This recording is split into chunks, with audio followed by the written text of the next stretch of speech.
May the Noble Triple Gem bless you all. So once again we meet for a session of Dhamma exposed by the Perfect One to this world.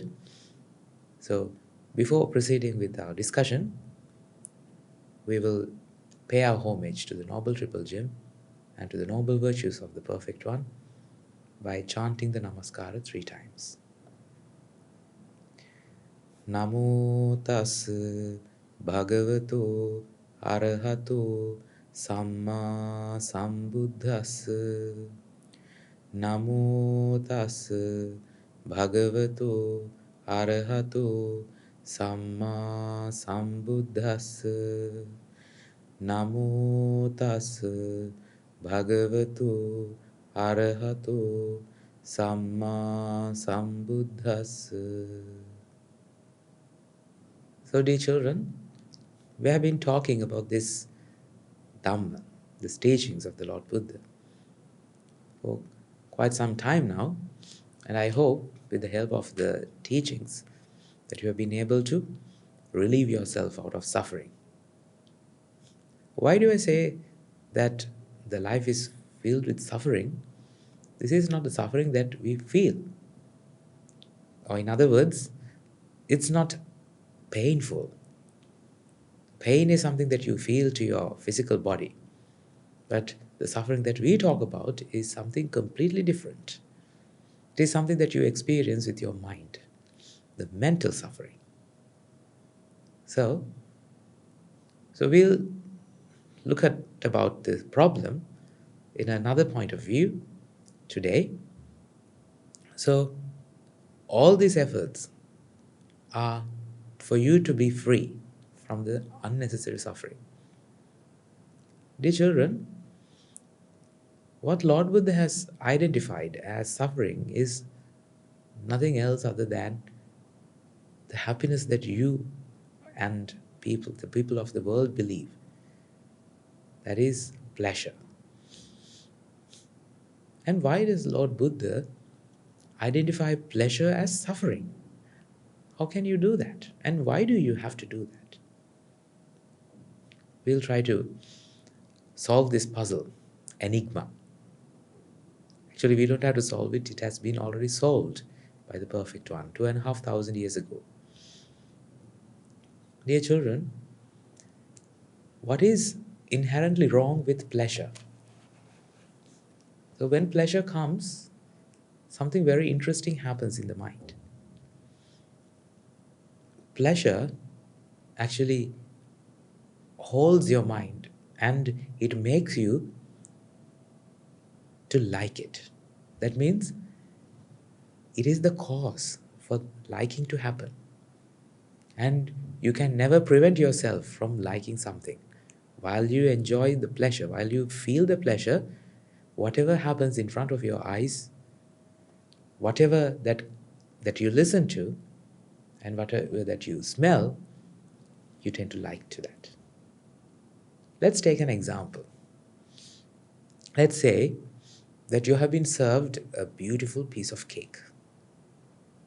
It's not just beautiful, it looks yummy. And it looks so delicious. And what happens? Your mouth starts watering and you feel a very pleasant sense towards it and towards tasting a bit of it. Therefore, what do? You serve yourself a piece. Then you taste it. Then when you taste it, your mind will be flushed with a huge amount of pleasure. And you will feel this pleasure. Dear children, when you feel this pleasure, can you prevent yourself from liking it? This is the salient question that I'm asking. You might tell me that, of course, I'm going to love it. But are you the one who is going to love it? Why do I ask this question? Because this is the most important thing that I want you to focus on. Which means, if you like it, you have to be able not to like it as well. Can you prevent yourself from liking it? if you have the total authority of liking or not liking, you should be able to not like something while feeling a pleasure. Can you reject a pleasure? Tell me. Let's say that now you have eaten something that you have never eaten before. So, but it tastes very sweet, and you feel the pleasure. Tell me a way to say I don't like it, because you have the total authority of making that decision whether to like something or not. If you have the total authority, you should be able to say, no, I don't like it. I know I felt the sweet taste, but I don't like it. Dear children, can you do that? Tell me one instance. Were there any occasions in your life that you have rejected the pleasures that has come to you in your lifetime? Dear children, liking happens beyond your control. When you experience a pleasure, pleasure is a feeling that happens in the mind, and there's no doubt about it. And when that happens, dear children, there's no turning back. Liking will happen. Attachment will happen. If you consider something as pleasurable, and if you identify something as pleasure, of course, liking is going to happen in the mind. And actually, that is an effect of the cause. What is the cause for liking to happen? The interpretation of pleasure, the feeling, as a pleasure. For example, some of the children, I'm not talking about you particularly, but if you're like this, try and understand whether this happens in your mind or not. Some children, they don't like to eat some items of food. For example, green vegetables, right? Cereals, beans, and you name it, broccoli. But they are very good for your health. So your parents must have advised you to eat them, to have a healthy and good nourishment, to have a healthy life and to be nourished. But you don't like it. Why? Why don't you like it? You like the opposite of it, which means you like not to have them. So, dear children, when you don't have them, let's say that your father has served you some broccoli on your plate. And what are you trying to do? You're trying to serve some more broccoli? No. You try to avoid eating them. But your parents insist you to have them because they give good nourishment, they are good for your health. They never advise you something that is harmful for your health, right?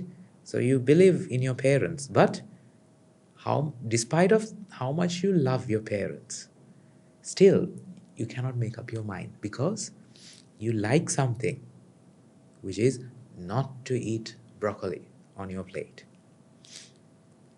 So, dear children, what happens? When you don't eat broccoli on your plate, you're going to have pleasure. When you feel pleasure in your mind, can you prevent liking from happening? Of course not. Dear children, liking will happen. And the whole hell breaks free thereafter. So when liking happens, as you know, we have discussed in previous sessions as well, you will want it. Liking is the cause for wanting, expectation, right? So when you like not to have broccoli on your plate, you want the same thing, which is you want not to have broccoli on your plate. Then what happens thereafter? The wanting has created a huge vexation, a pressure in your mind. When that pressure becomes unbearable, it will be released by itself. All these are causes and effects, dear children. Do you have authority? Do you have any control over them? If you have, be my guest. Try and see whether you have actual control. But I'm afraid you won't have any control. But just don't take it just because I say that. Try to experience it. Try to practice this in your lifetime with your life experiences that you have had already or the experience that you're going to get in the future. If you have the control, my dear children, you should be able to prevent these from happening. For example, if you come across a wanting, you should be able to prevent building up of pressure in the mind. Can you prevent the pressure from building up in your mind while having a wanting? Try. Try not to pressurize yourself, but while having an expectation or a wanting. It's not going to be that easy. Because the pressure is an effect of causes. Actually, there's one cause for it, which is the wanting. If you want something, of course, whether you liked it or not, there will be a pressure building up in your mind. And dear children, when the pressure becomes unbearable, it will be released. For example, let's say your mom or your dad is insisting you to eat more broccoli. Then what happened? You just get up and go away. Because you can't handle that pressure. Actually, did you get up and went away? No. You couldn't handle the pressure. That is why. Or you may have vomited because of extreme disgust. That is the amount of pressure which is troubling your mind. It makes you so anxious and frustrated. Dear children, the more you accept this, the released amount of pressure, if you accept and if you agree to that relieved amount of pressure as a pleasure which is being added to the mind, that is where you go wrong. Dear children, this is the only fault that happens in the mind. So be mindful about that. It is not a pleasure which is being added to the mind, but it's a pressure which is reduced from the mind. If you are able to identify this particular thing, which is very subtle, now you're safe. Now what you're doing is practicing the path. So if you can focus on the pressure which has built up in your mind but you never felt it, through the pleasure that you feel, if you can focus on the pressure which was released, now you are wise. Now there is a wise mind. That wisdom will break free from the vicious cycle, which is self-fulfilling.